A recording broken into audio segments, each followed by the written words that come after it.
तो आज की वीडियो में हम देखेंगे जो हमारा टेक्स्ट है उसे हम किसी भी शेप या फिर किसी भी कर्व के हिसाब से हम उसे कैसे अरेंज कर सकते हैं एफिनिटी के अंदर। तो चलो स्टार्ट करते हैं। तो सबसे पहले आपको एफिनिटी को ओपन करना है। ओपन करते ही आपको सबसे पहले क्या करना है, आपको इधर टूल बार में आना है और टूल बार में जो ये रेक्टेंगल करके टूल है इस पे आपको क्लिक करना है। क्लिक करते ही आप देखोगे बहुत सारी शेप आपके सामने आ रही है। जो भी शेप आप लेना चाहो ले सकते हो। मैं यहाँ पर फिलहाल के लिए सर्कल ले रहा हूँ। तो अब मैं क्या करूँगा, अब मैंने यहाँ से सर्कल को सिलेक्ट किया और अब मैं यहाँ पर ड्रॉ करूँगा। तो आप देखिए जो हमारा ये सर्कल है एकदम गोल नहीं है, ये चारों साइड से इक्वल नहीं है। तो इक्वल करने के लिए हम क्या करेंगे, हम अपने कीबोर्ड पे शिफ्ट को होल्ड करके रखेंगे। तो अब मैं अगर ड्रॉ कर रहा हूँ तो आप देखिए जो हमारा ये सर्कल है ये एकदम गोल बन रहा है। तो मैंने यहाँ पर एक सर्कल ड्रॉ कर दिया है। अब मैं क्या करूँगा, जो ये सर्कल है अब मैं चाहता हूँ जो भी मैं टेक्स्ट लिखूँ वो इस सर्कल को ऐसा फॉलो करे। टेक्स्ट मेरा ऐसा सीधा सीधा ना लिखा जाए, वो बल्कि इस तरीके से सर्कल के जो बॉर्डर है यहाँ पर चारों तरफ फैल जाए। तो सबसे पहले मैं इस सर्कल का जो ये कलर है ये हटा देता हूँ। तो मैं यहाँ ऊपर प्रॉपर्टी बार में होगा और जो ये पहला ऑप्शन दिख रहा है इस पर मैं क्लिक करूँगा और जो यहाँ पर ये आइकन दिख रहा है व्हाइट सर्कल में एक रेड लाइन, तो इस पर आपको क्लिक करना है। इसका मतलब होता है कि नॉन कलर, मतलब ये भी कलर सिलेक्ट नहीं है। तो अभी आप देखिए जो हमारा कलर था सर्कल के अंदर वो गायब हो चुका है। अगर मैं क्लिक हटाता हूँ तो आप देखिए हमें अब सर्कल शो नहीं हो रहा है। तो अब आपको इस सर्कल को अगर सिलेक्ट करना है तो आप अपने माउस से ऐसे ड्रैग करके सिलेक्ट कर सकते हो, या फिर इधर लेयर पैनल में आके आप सर्कल के इस लेयर पे क्लिक करोगे तो ये सर्कल सिलेक्ट हो जाएगा। लेकिन मैं इसकी अभी आउटलाइन क्रिएट कर देता हूँ ताकि आपको ये सर्कल विजिबल हो। तो आउटलाइन क्रिएट करने के लिए मैं क्या करूँगा, मैं वापस इधर प्रॉपर्टी बार में होगा ऊपर और जो ये सेकंड ऑप्शन दिख रहा है ये है हमारा आउटलाइन का कलर। तो इस पे मैं क्लिक करूँगा और यहाँ से मैं इसे ब्लैक कलर कर दूंगा। तो आप देखिए जो हमारा ये सर्कल है अब हमें विजिबल हो रहा है। तो अब मैं चाहता हूँ जो भी मैं टेक्स्ट लिखूँ वो इस सर्कल को फॉलो करे। इस सर्कल के जो आउटलाइन है जो बॉर्डर है यहाँ पर लिखा जाए। तो अब मैं क्या करूँगा, मैं इधर वापस टूल बार में होगा और जो ये सबसे नीचे टेक्स्ट टूल है इसे मैं सिलेक्ट करूँगा। तो आप देखिए जो आपका ये माउस का कर्सर है ये चेंज हो चुका है। हमें अभी एक प्लस का निशान दिखाई दे रहा है और उसके नीचे ए बना आ रहा है। तो ये हमें दर्शाता है कि अभी हमने टेक्स्ट टूल सिलेक्ट कर रखा है। अगर मैं कहीं पे भी क्लिक करता हूँ तो वहाँ पर हम टेक्स्ट लिख सकते हो कुछ भी रैंडमली। तो अभी देखिए जो हमने ये टेक्स्ट टूल सिलेक्ट कर रखा है, अगर मैं इस शेप के पास ले जाऊँ तो अभी कुछ हो नहीं रहा है, कुछ भी नहीं हो रहा। अगर मैं इस शेप के ऊपर क्लिक करूँ और लिखूँ तो ये इस शेप को फॉलो नहीं कर रहा है। ये सीधा जैसा नॉर्मली हम टेक्स्ट लिखते हैं वैसे ही लिखा जा रहा है। तो अब हम ऐसा क्या करें कि जो भी हम टेक्स्ट लिखे वो इस सर्कल के हिसाब से लिखा जाए, इसकी जो इसका बॉर्डर है इसे फॉलो करे। तो वो चीज करने के लिए आपको क्या करना है, आपको सबसे पहले जो भी शेप आपने ड्रॉ की उसे आपको सिलेक्ट करना है। सिलेक्ट करने के लिए आप इधर लेयर पैनल में आइए और जो भी आपका वो शेप उस पर क्लिक करिए तो वो सिलेक्ट हो जाएगा। अब मैं अगर जो ये माउस का कर्सर है जो हमने टेक्स्ट टूल सिलेक्ट कर रखा है इसे अगर मैं शेप के पास ले जाऊँ तो आप देखिए ये चेंज हो रहा है।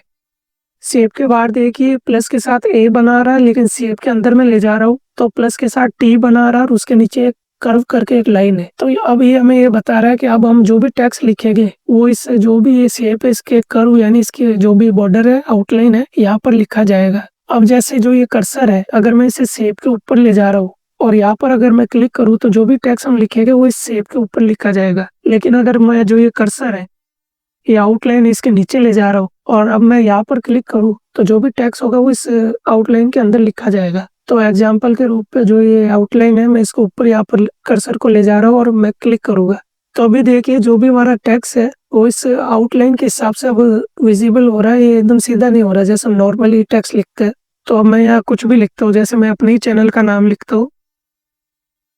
तो अब जो भी मैंने टेक्स्ट लिखा है वो इस सर्कल को फॉलो कर रहा है और जैसे मैं टेक्स्ट लिख रहा हूँ तो यहाँ पर आपको दो चीज देखने को मिल रही होगी, एक तो ग्रीन कलर का ये ट्रायंगल और एक रेड कलर का। तो ये क्या दर्शाता है, ये दर्शाता है कि जो ये ग्रीन कलर का ट्रायंगल है ये हमारे इस टेक्स्ट का जो भी स्टार्टिंग पॉइंट है। अगर मैं इसे मूव करूँ तो हमारा टेक्स्ट इसे फॉलो करेगा और जो ये रेड ट्रायंगल है ये हमें बताता है कि यहाँ पर हमारे टेक्स्ट का एंड पॉइंट होगा। जहाँ पर भी हम इस रेड ट्रायंगल को रखेंगे वहां पर इस टेक्स्ट का एंड पॉइंट होगा। तो अगर मेरे को अब ये टेक्स्ट है जो मैं चाहता हूँ जो ये आउटलाइन है सर्कल की इसके ऊपर ना लिखा जाए इसके नीचे लिखा जाए, तो ये चीज हम कैसे करेंगे, हम इधर ऊपर प्रॉपर्टी बार में आएंगे और ये बेस लाइन करके एक ऑप्शन आपको दिख रहा होगा, इस पर हम क्लिक करेंगे और यहाँ से अगर मैं बेस लाइन को ऐसे बढ़ा रहा हूँ तो आप देखिए जो हमारा टेक्स्ट है वो इस आउटलाइन के अंदर आ रहा है, नीचे आ रहा है। तो इस बेस लाइन की मदद से आप अपने टेक्स्ट को अरेंज कर सकते हो। तो इस तरीके की मदद से आप किसी भी शेप के हिसाब से अपने टेक्स्ट को अरेंज कर सकते हो, वो शेप चाहे कैसी भी शेप हो। तो अब हम क्या करेंगे, अब हम कोई भी कर्व को ड्रॉ करेंगे और उस पे अपना टेक्स्ट को अरेंज करेंगे कि उस पे कैसे टेक्स्ट अरेंज होता है और कोई भी कर्व कैसे ड्रॉ होती है। तो सबसे पहले मैं टूल बार में आऊंगा और टूल बार में आके जो ये पेन टूल है इस पे मैं क्लिक करूंगा। क्लिक करते ही आप देखिए आपके माउस का जो कर्सर है वो पेन के रूप में चेंज हो चुका है। तो अगर मैं एक क्लिक यहाँ करूँ और एक क्लिक यहाँ पर करूँ तो एक लाइन बनी आ रही। तो इसकी मदद से आप